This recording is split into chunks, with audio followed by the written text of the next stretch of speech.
All right. Here we Hello. are. We are live. We did it. We did it. KristaLyn. Yes. Hello. Hello. TV. You froze for a moment. This is a really great. Oh. And to the person who's already joined us, hello. Great to see you as well. Hello.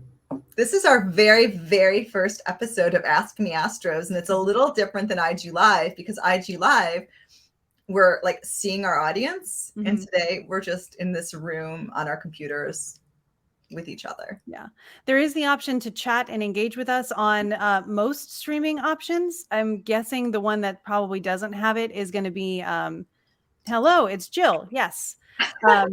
So we do have some ways to be able to connect with people. So this is great. Fantastic. Well, I'm Stevie Henriette of Art of the ZODIAC, and you're the real KristaLyn. I am the real KristaLyn. Yes. There are imposters. Beware. There are.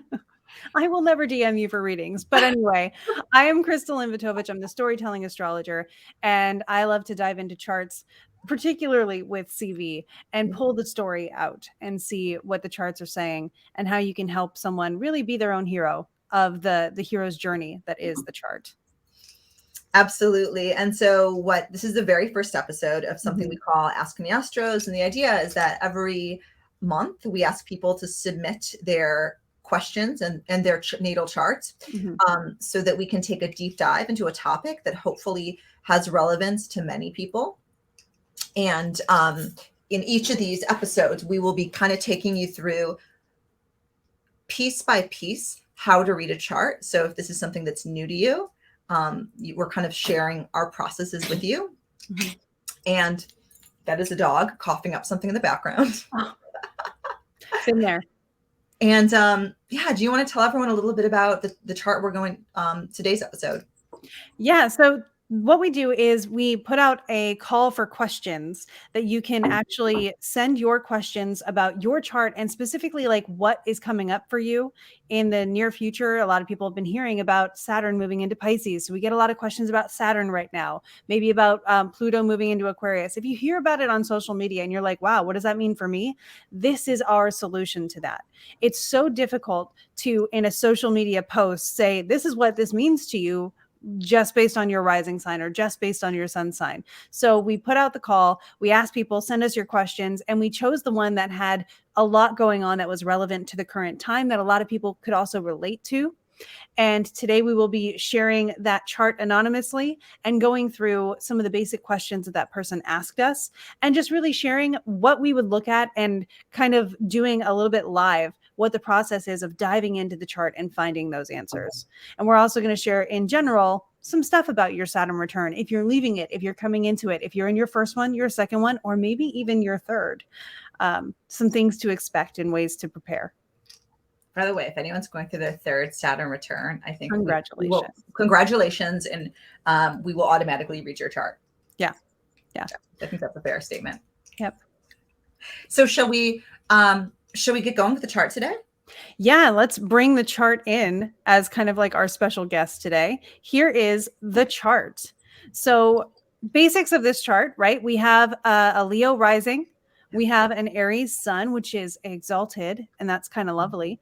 And we also have an exalted moon up in the midheaven. So lots of kind of really cool things that if I'm looking at this chart right away, I'm thinking this person has got some really great things going for them. Yeah. I mean, there's a lot of planets. Yeah. There's a lot of planets at home, a lot of planets having really vibrant conversations, right? Like, I'm just staring at that sun in its joy in the ninth house with Mercury, which is also the ascendant ruler, and that like Jupiter in the first house. The sun is the ascendant. The sun's not the ascendant ruler. I'm sorry. I'm a liar. Yeah. Total liar. But Jupiter in the first house is a big deal. The one thing I'm looking at on this chart when I have like a second blush is, of course, you look at, is this a day chart or a night chart? This is clearly a day chart. The sun is above the horizon, which means I want to find out what Mars is up to, since Mars would be kind of the bully of the chart, the one who poses the most challenge. And then we do find that Mars is I believe Mars is in his own terms, just barely is in his own terms, but is in the sign of his fall and is in the 12th house. So he's strong, but he's probably not feeling quite comfortable or at home. And that's going to influence some things going on for the person who owns this chart. I think you kind of set up something that's really important in a way that we both read charts, is to think about the planets as all of them, like they all have jobs. Mm-hmm. And we want to think, are they able to do that job? Yep. Like, what is their capacity? Are they happy to do that job? Yeah. And like, what do the responsibilities of that job entail? So that Mars that we're talking about, which Mm-hmm. maybe can be a bit of a bully, and it's a house it maybe doesn't want to be in. It's in a sign where, right, like it's not really comfortable. And it's in charge of both the sun and the 4th house of home. So that's Mm-hmm. something to keep in mind. Yeah. Yeah. So when you think about it, you look at the planet and you think, well, what does this planet do? Mars is your ambition, can be fighting, can be directness, and can be quite the intuitive creative in his own right. Will be bravery and courage and things like that. Now, Mars in the 12th and in Cancer, how much access does the native have to that? That's a different story. So in the 12th house, it's hard for the native to really bring that up on purpose. It might come out when needed. As like an unconscious kind of action. It might be something that sneaks up on the native. By the way, the native is the person who owns the chart or who embodies the chart. Yeah. And so Mars may be like, when you push this person too far, you get to meet their Mars. Until then, you may not know Mars is chilling there. I do think it's really interesting where Mars governs the sun and the 4th house, the moon governs Mars. So it's pretty interesting with that. And Mars, we look at like, is anybody else in the chart helping Mars by saying, hey, buddy, I know you're having a hard day. Let me lend a hand here. And we do see that the moon is sending a little opportunity for assistance with that sextile. However, the sun is square. So like, I see you not really lending a hand, but if something goes wrong, I'll let you know. And then we have the trine with the IC that Mars rules by sign anyway. Yeah, and I think something to add to this conversation, by the way, that exalted moon giving help to Mars is a really nice touch, especially because as a I was about to confuse my sect for a minute. Something I want to add on to that about that Mars, and I think this is interesting, a conversation that we had before, is that planets that are either in their fall or detriment, right? Like you were you referring to them as like counterculture once?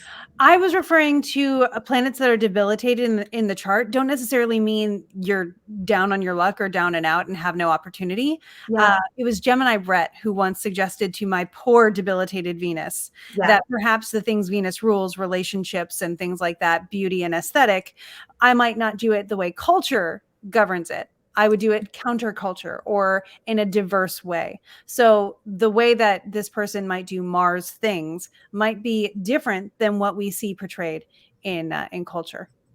Yeah, I think that's really important because sometimes like we're doing this live, people watching us may not like have a whole lot of astrology experience, and we're like, this Mars is having a troubled time. I think it's important to remember that a lot of difficult signatures in a chart, by the time you're actually sitting with a client, they maybe have experienced some of the challenges of dealing with a planet that maybe has a hard time expressing itself for various reasons. But oftentimes that I've noticed with my consultations, that many times they've learned to work with that planet in really interesting ways, which is something to sort of keep in mind here. They become like superpowers, if you will. Exactly. And especially if it's at the end of or past your Saturn return, you've had a full 30 years, which is the longest planetary period. And it is also a full progressed lunar cycle period. So you've been around your cycle a full time to be able to engage with this Mars and know it a little bit. So we have at least this initial I get you. And now, especially with Saturn having completed a return, or just about to, because we do see Saturn is in Aquarius in this chart, and we'll be moving into Pisces on March 7th. So we've been around the block with this chart. We understand a little bit. Maybe we haven't consciously accessed Mars, but we tend to know what Mars does when Mars shows up. You might notice that you simmer and then boil over with your temper on occasion. You know that about yourself. You adapt to that, and you accommodate that in whatever way you need to because you've lived enough to do that. The chart's not saying, oh, you have to be this person. It's saying, hey, if this is you, I see you, it's there, but like look at how you've worked with that.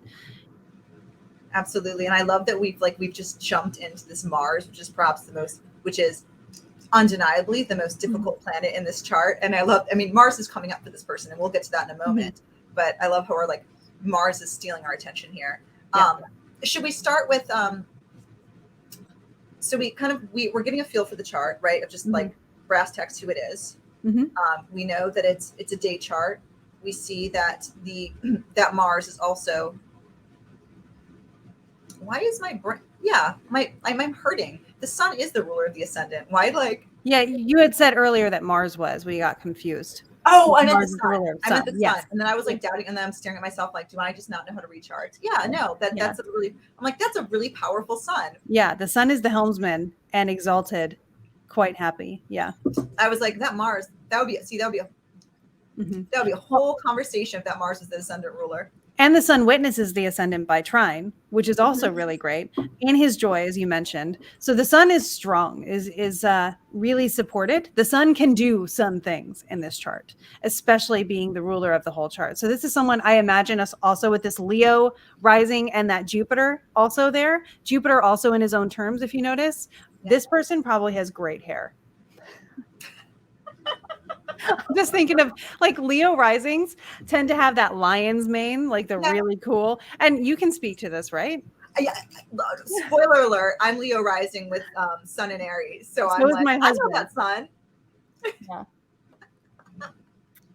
But I'm just saying, and you prove it. So.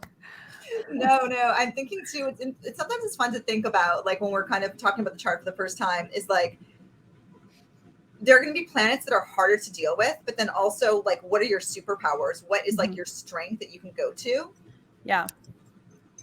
I do this a lot with it's not traditional. This is the one thing that I use that really deviates from traditional, but I use it very regularly. And it's because of how prominent it is in my chart.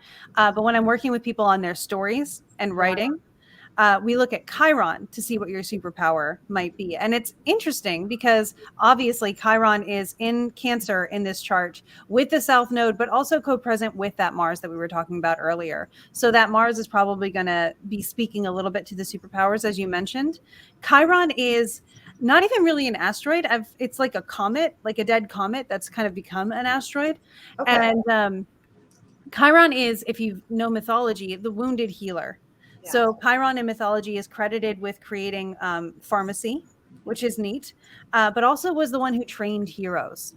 So we have this Chiron of, I took what I went through and I alchemized it into a superpower. So now I can be a hero and help other people be heroes as well, using their strengths that may have appeared at first as a weakness. So to me, that also speaks to that whole debilitated planet thing, the way we were talking about before.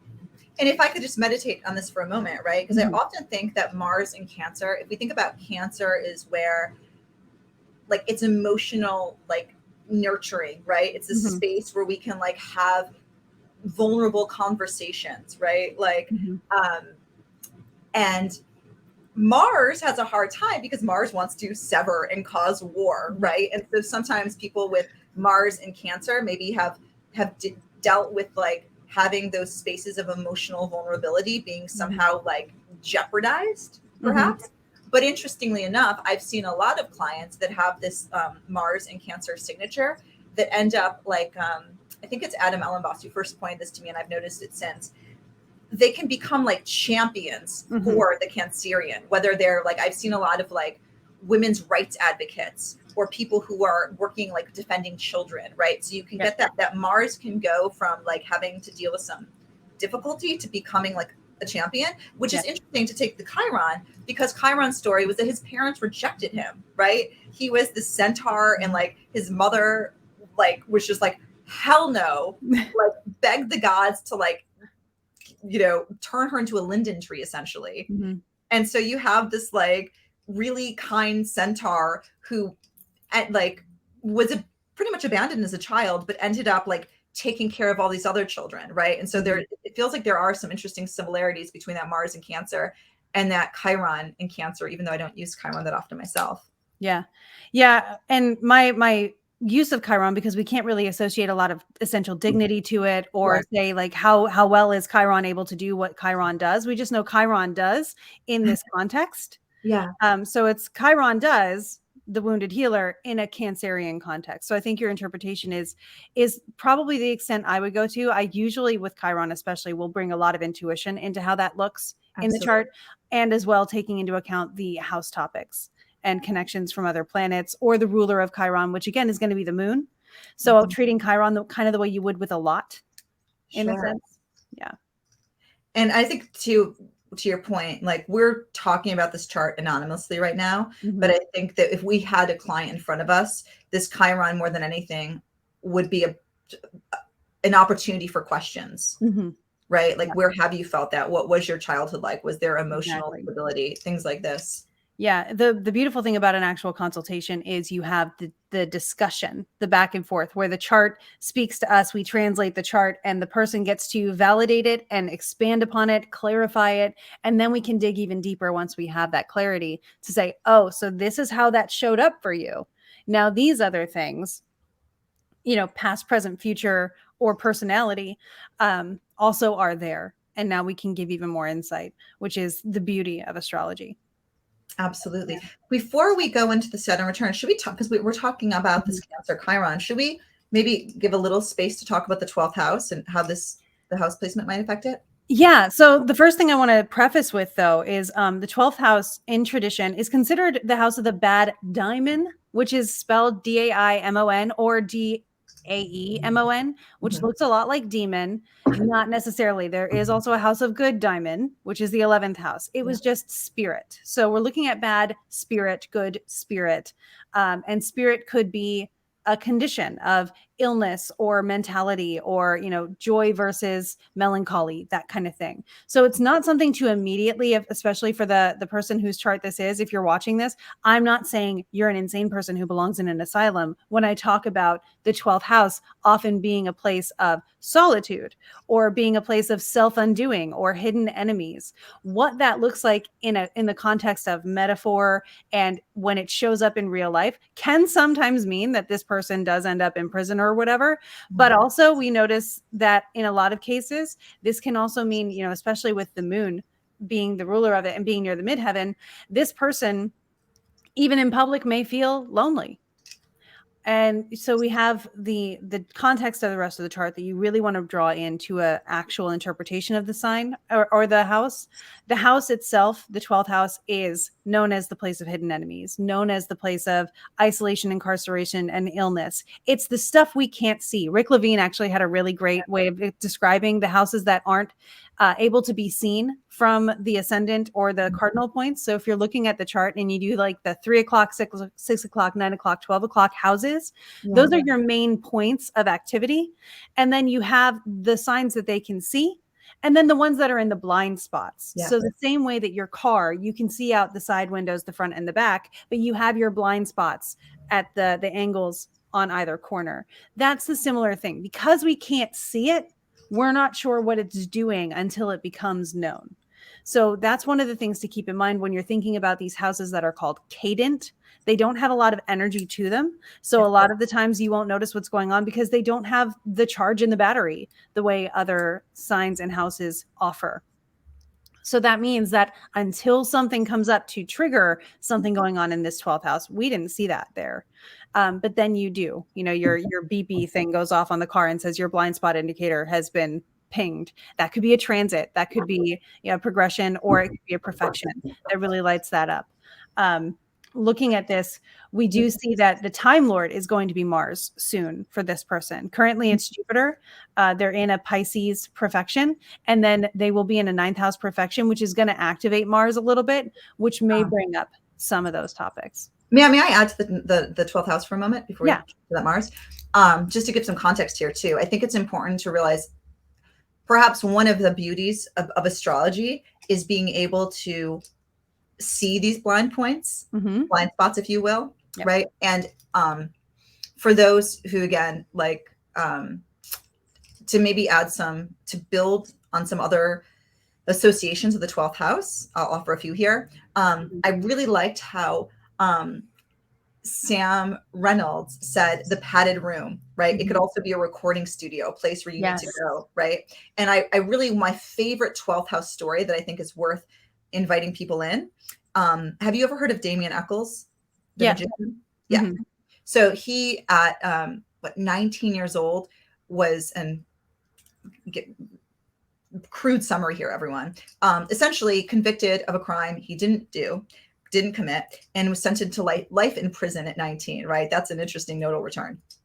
Anyway, so he tells the story in one of his books that he gets to prison, and this older inmate who had been there forever tells him this story the moment he gets there. And he said, listen, you have two options. You can either see these walls as keeping you in, and it's a prison, and you're going to go crazy and lose yourself. Or you can think of these walls as keeping you safe so that you can go deep. And this is your sanctuary, your sort of ashram, right? Like monastery, if you will, right? And so he ended up devoting the next, 15, 20 years of his life, as long as he eventually got out. But he ended up devoting his life to magic and really using it as that sort of sanctuary space, right? And I think that's the perfect description of the 12th house. It can feel like a prison, but it does also have these connotations of like sanctuary. Those walls can keep you safe. Thus the padded room where you go to record, where you go to write in silence. And then the last sort of image that I'll offer is Gemini Brett. Like if we think about what the 12th house is in our day, it's dawn, right? It's this idea that you can't see the forest for the trees. So there is this sense of solitude. Yes, sometimes those things that come up that we don't see them, but there can be a lot of beauty here. Again, not like in this sort of modern, like this is going to be easy beauty, but it's something to keep in mind. Yeah. Another cool thing for the cadent houses, which the 12th house is one. Demetra George has been known to say this, and it's the Greek term is metakosmios, which is the liminal spaces, the space between spaces. And that's where a lot of magic and spiritual things happen. That's where form isn't required, and you can still, it's malleable. You can create the form once you get into the more, the angular house that follows. So this is something, the 12th house also is associated with pre-birth, who we are just before we're born, because it falls into that first house, which is, us and the way we greet the world and things like that. Yes. I love that. I love the between spaces. That really makes a lot of sense. Yeah. Yeah. Especially with Cancer being there. I feel like we're looking at maybe solitude being a safe space. And really using that. Magic also gets placed in here. Spirituality gets placed in here. In more modern times, we're noticing that self-undoing is something we can do consciously through like personal development. So sometimes it can be very constructive and very intentional. And meditation is another way that you can access that unseen area or that metakosmios. So meditation often is now associated with the 12th house as well, because we're accessing it on purpose. Absolutely. And with the moon being there, that mental state of being able to sink into that, maybe a little bit more active meditation. We might have a bit of a busier meditation with Mars being present, but it's something to keep in mind. Absolutely. And because we'll get to this in a moment, because as we talk a little bit about address some of their questions, but should we talk about Saturn return now? Yeah. So let's dive into Saturn return, and then we can get to the specific question that was going on with this person. So Saturn return, it's a 30-year cycle, give or take. And we all will go through it at 30, at roughly 60. And again, you might get there again for a third. Some people do. That's pretty epic. But so if you have Saturn in Aquarius in your natal chart, so Saturn with the squiggly blue lines next to it, then you are completing your Saturn return, which began around December 21st of the year 2020. So that's the span of your Saturn return. It might have gotten particularly tricky. If you have a night chart, if you were born at night, Saturn, as compared to Mars in this chart, Saturn is more of the difficult one in the chart. So it may have been more hard work getting through it, less like constructive support, depending on the condition of Saturn in your chart otherwise. We know that Saturn in Aquarius is in his domicile, so that's actually a positive thing for Saturn. And then as Saturn approached the exact degree of your natal Saturn, that's when you would have gotten the culmination or the climax of the story of your Saturn return. And then from there, it may have been waning with you reacting to that. And trust me, as someone who is finishing the years immediately following Saturn return, you spend the next 3 years or so really processing and figuring out how that works in your favor. Absolutely. And as someone who's who's finishing up a Saturn square right now, that's also something to think about. So every 7 years after your Saturn return, you experience, depending on how prominent Saturn is in your chart, something called the Saturn square, which can be a check-in to those themes. Yep. So something, something to keep in mind for people right now, or the Saturn opposition too, right? So people who have Saturn in Leo, Saturn in Scorpio, Saturn in Taurus, you might be, some of these topics might be relevant to you too. You might have been feeling sort of a bigger Saturn transit. You may be noticing a throwback to your own Saturn return, getting kind of a plot point added to it for sure. KristaLyn, if you don't, I can't remember. Are you technically a day chart or a night chart? I was born at moonrise and sunset. But so the sun had just set. I'm in the first hour of night by a couple degrees. So how was your, if you may ask, like, how was your, as a night sect, how was your Saturn return? Saturn beat me up for good reasons. So what being an astrologer during the Saturn return, immediately you're like, okay, I'm going to master this. I'm going to do well with it. And I tried not to be that person, but in the attempt of denial for how hard things are at times, you tend to be like, well, I'm doing it this way and I'm going to be okay because I see it coming. And for me, I saw it coming and I gave myself the grace to endure it, which is how I like to say, like, the best mentality you can have. Know that you're in a moment right now and let yourself have a moment, and know that it's not just a moment. It takes months, or, sometimes Saturn will station retrograde right on your natal degree, like it did mine, and just back up over you a couple times, which is fun. It was very hard. I was despondent at some moments of it, but knowing that there was another side and knowing that this was that moment helped me know it was passing. So it wasn't forever. And I had mentors who unconsciously and unintentionally really hurt my feelings. I gave up on what my life dream was at that time, alchemized it into something completely new, different, and incorporating passions that Saturn was niggling at me the whole time to start paying more attention to. So Saturn will tell you, put this down because I need you to pick this up. So Saturn does I pick things up, I put them down kind of thing. Adding on to that, I think when we talk about Saturn return and sect, I think some people go, oh my God, like I have a day chart, I have a night, like I have a night chart, like there's sort of this instant fear. But I think like it's interesting to point out that like how your Saturn works in the chart. I think it gives us indication about like how you Saturn, maybe how well you Saturn, maybe what help, like maybe if you've avoided Saturn, because I have a day chart, so Saturn would be more constructive. I have Saturn in Scorpio. And so I was thinking like I had a doozy, right? Like there was like, a very prominent fourth house. So there's prominent themes of like death and things during my Saturn return, right? Not to scare anyone. It ended up being very constructive after the integration. But I think, but to something though, the connection between our stories is I think Saturn return can teach you how to Saturn. Like I had someone like almost come into my life, like people were playing Saturn in these very strange ways. And so even though I have a day chart, it still felt like, I think I'd been avoiding my Saturn for a very long time. And it's interesting to point out that you, have an up for debate chart, but do you mind sharing that you have Saturn in? I have actually, to that point, your Saturn was really doing what it does, right? You have Saturn in Scorpio in the fourth house, and it was showing you who it was. My Saturn is in Capricorn, so it has the resources it needs, and it's in the third house. So in places of people I was trying to learn from, in writing, which was one of the things I had to put down, and on that axis, divination and or astrology were things that I picked up. Yeah. And so it's nice to kind of know that it depends on, like, Saturn can teach you how to work with your Saturn. Mm-hmm. And if you have Saturn in Scorpio in the fourth house, it doesn't mean that that's just like dead things. Yeah. Yeah. No. But so this is to keep, again, I think keeping in mind that, this person, right, this is a fun conversation in a sense, because everyone who's been experiencing the Saturn return has like Saturn and Aquarius, arguably what the Saturn's favorite sign to be in. It's Saturn's diurnal sign. Yes. And Saturn is of the day bisect as well. Yes. So we would, we could say that for sure.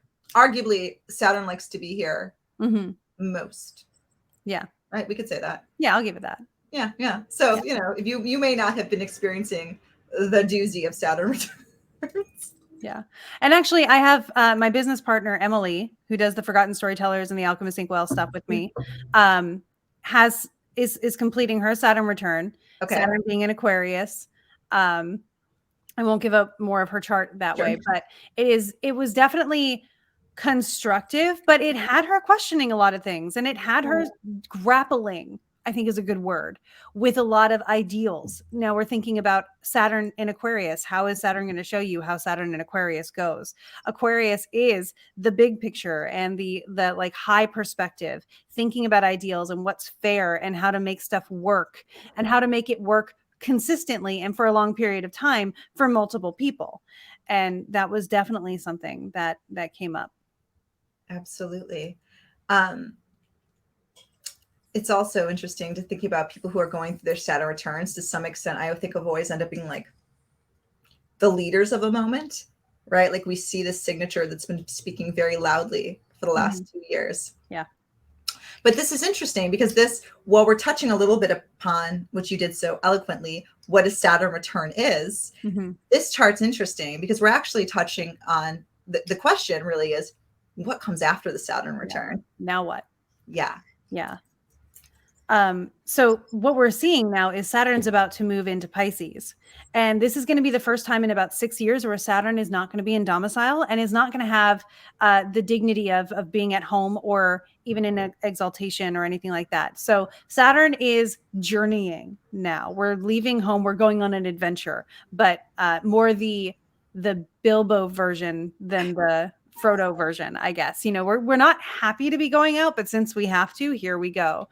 And we're going straight into the primordial abyss of Pisces, which has the least amount of structure. So that's something Saturn's going to be showing, like, how do you bring form to the formless? Or as a lot of metaphors have been used right now, how do you bring a solid to liquid? Or how do you put shape in the ocean? And one of the things I was actually thinking about with this, given some of the topics that are already coming up, is you put a solid in the ocean by building a ship, right? Saturn would build a boat to be able to navigate the ocean. However, it reminds me as well of how Pisces dissolves. So that ship is going to be one thing when it sets out. It's going to be something different when it reaches its destination. And it reminded me of the ship of Theseus.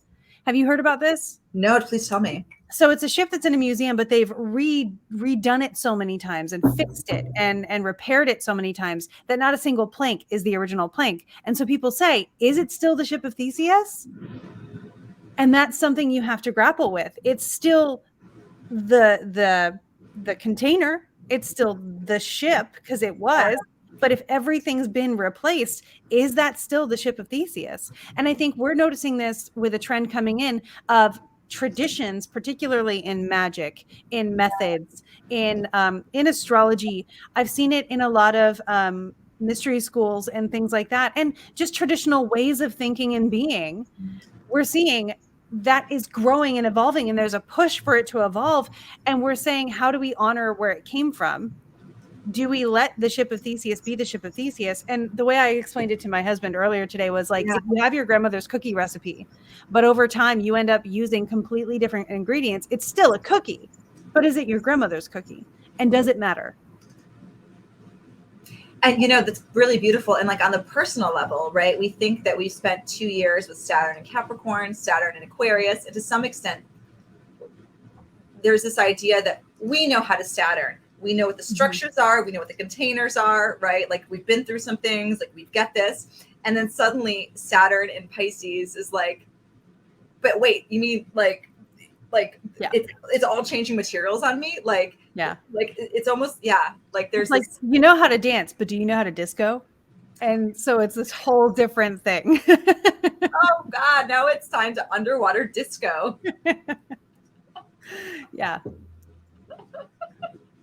Which I think, wow. I'm gonna stick to the ship of Theseus because that's brilliant. I'm not gonna take my other underwater metaphors, but it feels like we're just taking the deep dive, right? Like literally Saturn from an air sign to like, just like, okay, now we're just literally like over our heads with water. Yeah, definitely in over our heads. And Saturn, of course, the metal that is associated with Saturn is lead. So you think about what Saturn's going to do. I don't know if we're going to swim, we're going to sink, and we're going to trudge our entire way across that ocean floor until we get to the next beach. So it's just that kind of like, if this is what I'm in, I'm just going to put one foot in front of the other until I get back to somewhere I want to be, but I'll go through it. So if you have Saturn in Pisces and you're coming upon your Saturn return, these might be some familiar sounding themes to you that you've already kind of previewed in your life a little bit. Maybe that's a character trait that you're recognizing in yourself in these metaphors.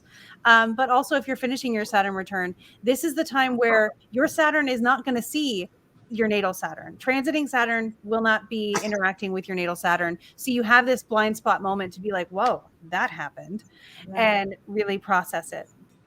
So those are my two big things that I've been saying to people as we're preparing for this transition of Saturn. Something really interesting to think about, we've mentioned this too, that for those who are like the alarm, by the way, I just want to say the sort of motto for Saturn and Pisces is now sink and swim. Yep. That for sure. But for anyone who's sort of getting alarmed, like this sounds scary, I think it's very important to notice that we've already sort of felt the tide come in. Like, I don't know about you, but people who have Saturn and Pisces have been like coming to the fore of the media. They've been like, these stories have been coming up for review already. Like we're kind of already dipping our toes in it. And maybe so with that, KristaLyn, I'm going to ask you, how would you describe Saturn and Pisces as a signature and what we can maybe expect culturally? Yeah. So culturally, I've mentioned this before, and I'm starting to see it already happening, where I think we're going to be taking things that don't have form or don't have standard yet. Yeah. And we're going to be saying, how do we know this is the trustworthy version of this? How do we know we can put our trust in this? What can you show me that makes me understand this magic? Like, how can you show me that you're experienced and that I can trust you, whether it's experienced because I'm old and I've done it for a long period of time, or because I'm gifted and I'm really talented with it, or however that's going to look. I think it's important that a lot of us are saying, like, here's how I can show you that this connection we're making, or that this method or this system, psychology is probably going to get a lot more recognition. I imagine diagnoses are going to be more accessible and common at this time. And I think that that's really going to push us to say, okay, now how do we actually accommodate this? We don't have a system in place yet. We don't have a structure to support this. How do we build the structures to support that which can't be seen and is pretty fluid and, is a spectrum, to quote, certain neurodivergence, Sure. which I subscribe to. So it's going to be saying, like, how do we honor that there isn't necessarily a shape and a form, but we still need to be able to see and understand this person. And we still need to be able to accept and accommodate this, whatever it is, into society. Society in and of itself is something shapeless and formless, but we always are trying to put structure to it. So I think that's going to be really interesting to watch us go through Pisces, which is a peaceful, tranquil, very floaty place. and to come through and say, you know, how do we try to capture this? How do you put lightning in a bottle and say that this is something I can see and work with? Absolutely. And I think on the personal level, it's interesting. A lot of people I know who have Saturn and Pisces, I think of I think of periods, right? Like the grunge period, right? Yeah. Like I think of sad, witty comedians. Also the Pillsbury Doughboy, giving form to the formless. Love putting that one out. Video games are a Saturn and Pisces thing. Video games are a Saturn and Pisces thing. So we see this kind of like the place where the form meets the formless. Sometimes there's tension, and sometimes that there is some pain there, right? Sometimes that Saturn and Pisces can bring up depression. So I like that you pointed out the sort of psychology, mental health world, like to dig into that. But I think it's also important to people who have certain placements might realize this sort of thawing as the frigid air of Aquarius like lends to the water of Pisces. It might bring up some feels, some depression in people, and that's something to be aware of. Yeah. Processing of the grief of what we've all been through collectively over the last 6 years, I think is going to be a big thing, because we've been running so hard and so fast and just trying to figure out what new normal is and all this other stuff. And then we were a little bit kind of like, okay, how do we reform society for this? Which would have been the Aquarius, right? And now we're like, okay, how do we actually deal with the feelings of what we've been through? How do we feel this? And how do we hold space for that? And then even on a society level, another thing I'm looking at is we have AI. How do we, you know, create a responsible functioning thing that seems to be emerging? What is consciousness? I think is going to be another question that we start. I don't think we're going to finish and answer that question in 3 years, but I think it's going to be something where something emerges, and over the next 30 years, we see how that goes until the next Saturn and Pisces.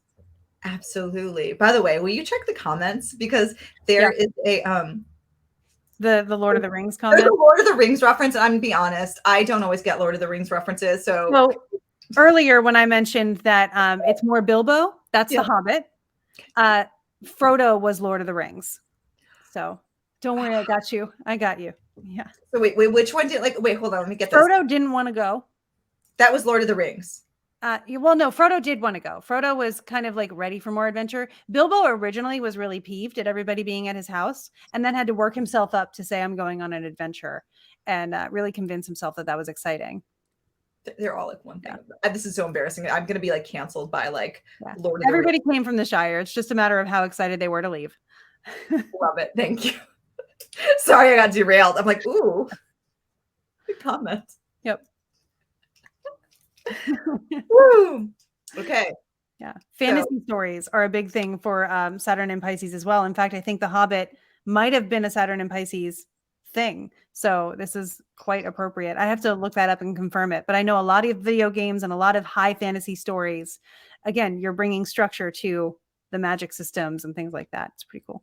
Absolutely. Thank you for covering that. And also, case in point, we're bringing up the God, when was The Hobbit first written? Now I want to, okay, but that's a side. I'm going to Google it. You Google it. I want to know this now. Hey, while you Google that, I will say, so we are looking at this. Okay, what was happening there?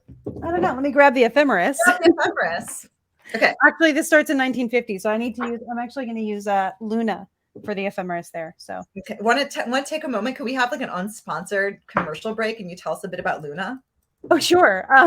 So Luna is a web-based program. I use a couple different astrology programs. Astro Gold is where I got this chart. Luna I use a lot. It does some really cool stuff. It's not up on the Hellenistic stuff yet, but Kevin, who runs Luna, and I met at Utsar and Norwalk, is delightful and is working on it. And I'm actually helping with that when the opportunity comes up. I'm eager and ready, and have been invited to help contribute to that.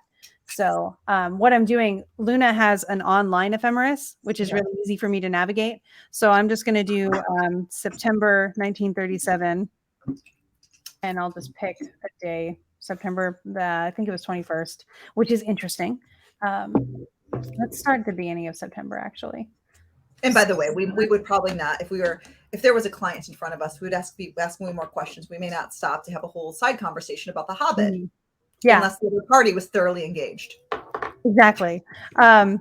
Yeah, and if it were relevant to help explain, like, this is, again, the analogy of it. Yeah, 21st September. Thank you, Jill.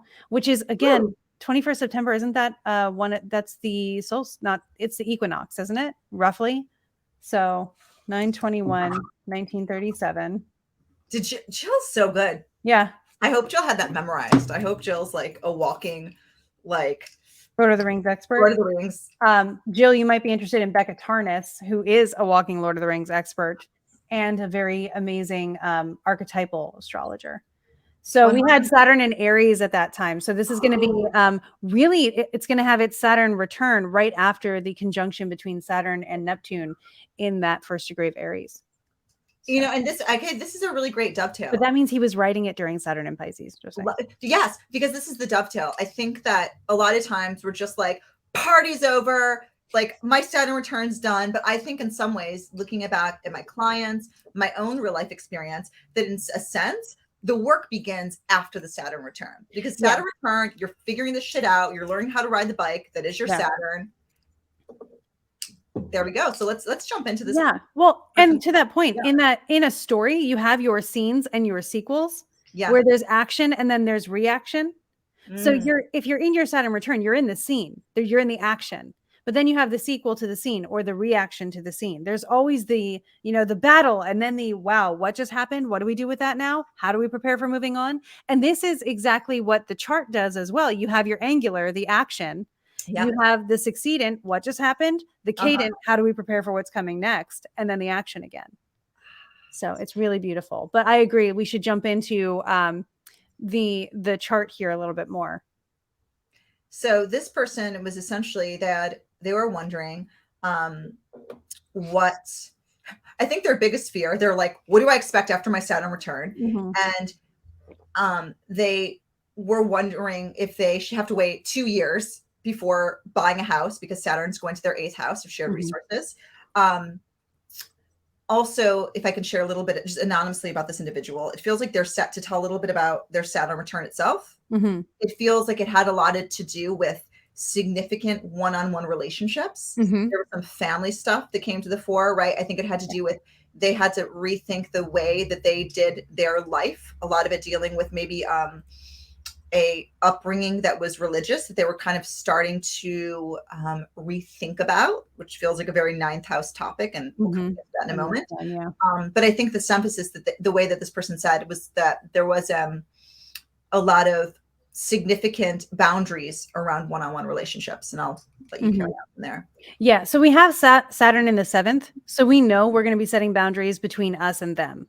Yep. And that's something to really think about. And they're also going to be based, likely they could be things that are based on ideals or not necessarily worldviews, but I could see how politics and religion might come into this whole Aquarian theme of what's fair, what's right, what do I believe, and how do my ethics inform the way I act in the world, and how do they get along with other people's? How do we fit as a group? Where do I fit in the group?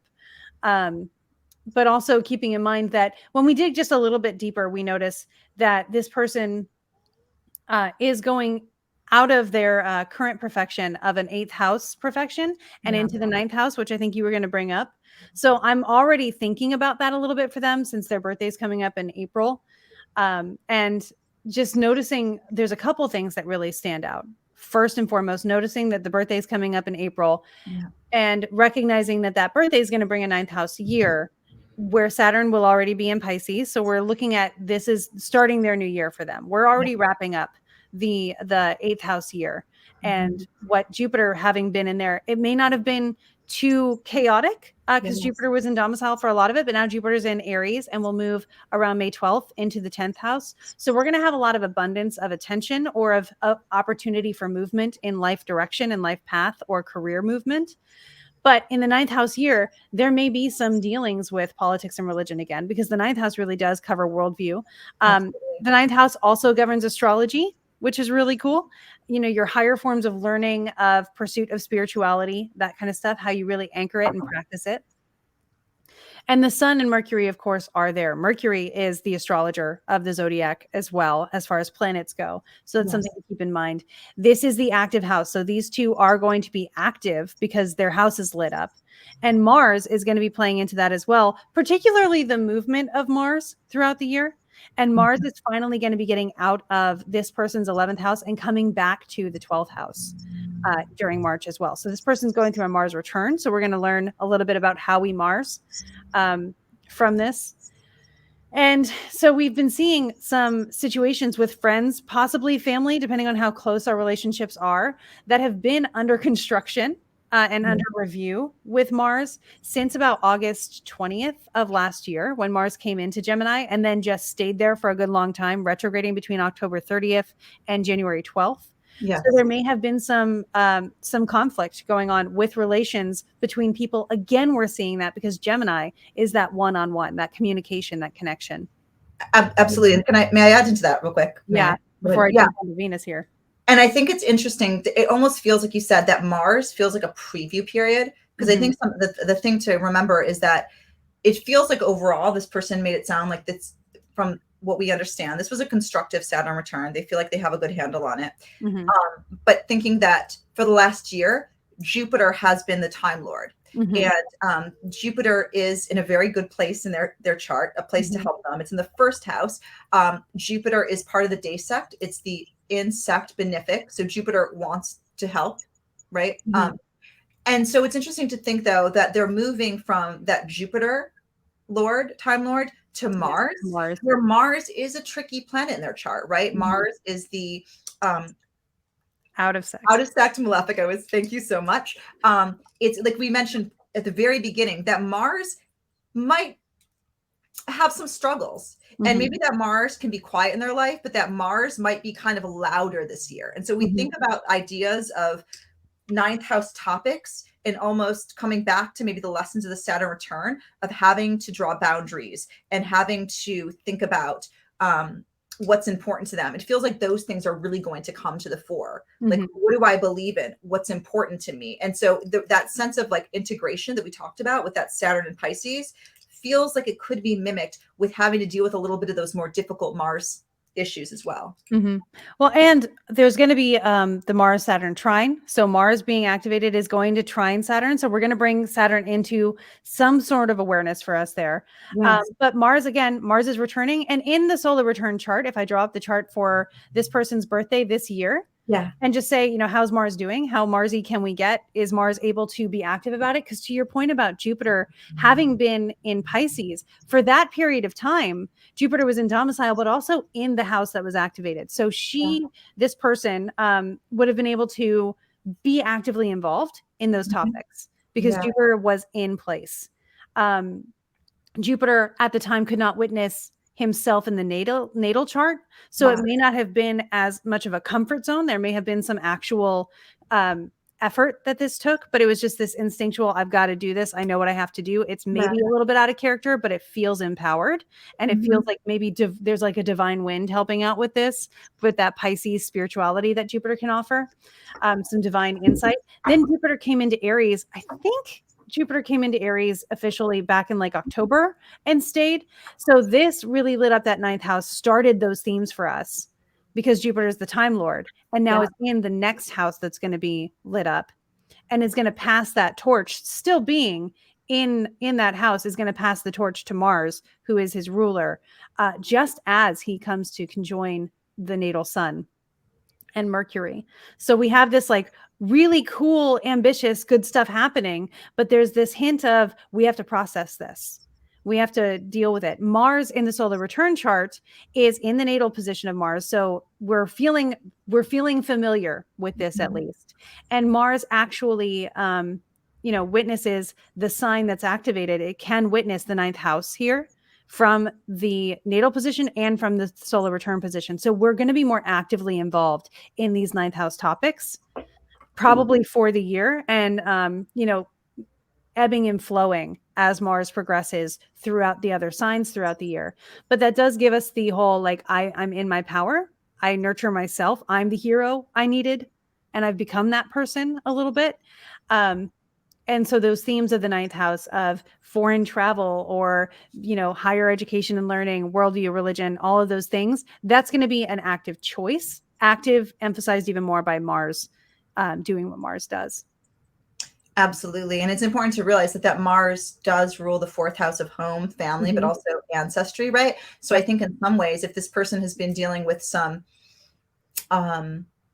severing of certain familial relationships, I think this, like that struggle, as you will, to get to that solar place might having to be confront those hidden Mars. Like, who is that Mars? Is the Mars the whole hidden belief system or things you've always sort of taken for granted, right? Especially if you start to come into astrology and you came from like a sort of more dogmatic background, right? This could be a little, this path to greatness could be a little painful at moments. And I think that's maybe something that might come up. Yeah. And one of the things we were talking about, is this going to prevent me from buying a house for the next 2 years? I don't necessarily think so. I think the move might be somewhere further. I think also noticing that the nodes and the eclipses are coming into this active axis as well, that we may have some quick decisions that happen around the eclipses, the first of which is going to be in April. And then that one actually is happening in Aries. So I think it's like April 21st or something like that. So right after Mars takes over as Time Lord, we have this first eclipse happening in Aries. And then we'll start this process of the eclipses happening on the Aries Libra axis. But I don't think necessarily it means you don't buy a house in the next 2 years. But I think, as we mentioned when we were going over this a little bit beforehand, I would not pass up on an inspection of a house I decide to purchase, because Mars is in that 12th house of unseen things. So making sure that the structure is sturdy, that there's no leaks or there's no termites or anything like that, that the pipes, the water pipes, especially Mars being in Cancer, that the water access is what it should be and quality is what it should be. Just keeping those things in mind, make sure your plumbing is taken care of. Just if they offer an inspection, I wouldn't even say if they offer, I would say request the inspection, because that's part of a house process anyway. I would actually, adding on to that, I would say that the next 2 years could actually be, again, depending on the housing market, I'm not telling anyone to make decisions, but with Saturn the 8th of joint resources, right? Like, while I would definitely be careful of, to your point, hidden costs, Saturn is out of reach of the ruler of the, it's not in a place to harm the ruler of the second house of resources. And so of the 8th house, to be fair. It doesn't harm the ruler of the 8th house either, of shared resources or of loans. Absolutely. Yeah. Or the second. Yes. So I would say, as long as you're not, I wouldn't buy a house during eclipse season. I would keep the nodes away from the sun and Mercury, ideally.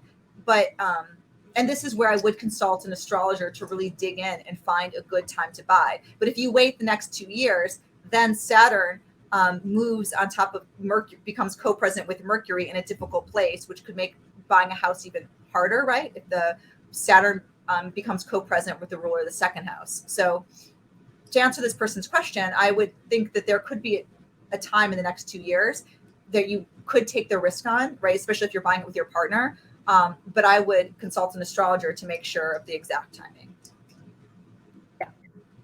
And as we're kind of winding down here, are you about to do the same thing I am? Sorry? Are you about to do the same thing I am? Yes, I'm putting it in the comments so people can copy and paste if they need to. If I can spell consultation correctly.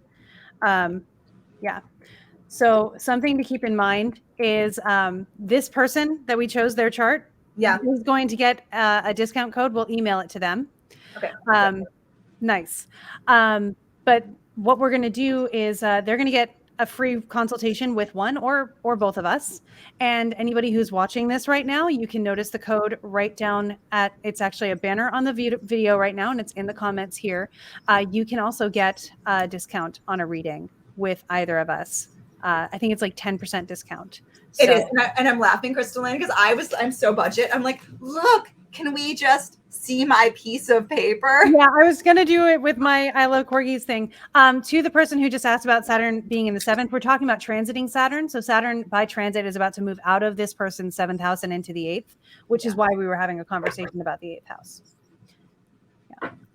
I love it. We could go on forever. Do we think, but we are coming up to time here. Yeah. Any final thoughts, KristaLyn, that we want to wrap this up with? No, I think everything we set out to do, we accomplished according to our own Saturnian structures that we had in place. Go us. I'm very excited about that. Now, keep in mind at the next turn of the season, so when Aries season is upon us, we will do this again. So if you have questions and you want your chart to have the opportunity to be featured, you can email us at it's askmeastros@gmail.com. Yes, it is. Yeah. So you can email us your questions there. When the time comes, we will choose a chart and we will do this all again with a new chart, a new question, and new transits to really discuss for what's coming up. So we hope that this has been relevant to all of you. We hope this has been useful and tangibly productive and applicable to the person who owns this chart and embodies this chart beautifully. And we appreciate all of you having been here. Feel free to share about this with any of your friends. Follow us on social media so you can stay up to date, because sometimes the sun will move. It's not always on the 21st, but the sun will move into a new sign. So we'll keep you updated on social media as to when the next live broadcast will be. And to follow us on social media, you are the real KristaLyn. At the real KristaLyn. No double L's, no underscores, anything like that. The real KristaLyn, the way it is spelled right here. That's it. I promise you. And my name is Stevie Henriette, and you can find me at Art of the ZODIAC right there. All underscores on IG. And I shamelessly, besides doing this, I'm a consulting astrologer, but I also interview artists and astrologers. So please follow me on IG to find my podcast and IG live series. I have a really cool one coming up this Sunday with one of my favorite jewelry designers, White Wolf Syndicate. Yes. So follow me for all of my talks. And what do you have coming up, KristaLyn? So I am also a consulting astrologer. You can actually hire me to be your personal astrologer, and we can geek out and unfold your transits over time, which is super fun. And I also do the Alchemist Inkwell podcast, which is a more spiritually geared with a little bit of astrology sometimes thrown in because I can't help myself. So you can check that out as well with myself and Emily Dexter, who is a gifted and talented psychic medium as well. And I'm going to be speaking at Convocation in like a week from today in Detroit. So if you want to be there and hear how magic and writing work together with astrology, because I can't help myself, go ahead and grab a ticket for that. And I'll be there with CV, so you can actually meet both of us in person. And I'm sure we'll do an IG live from there too. So check that out. Yeah. Cool. Fantastic. And guess what? I'm going to run off to my session now. With Me too. Yay! Have a beautiful day, friends, and thank you. Bye. See you all later. If I can get out of here. I gotcha.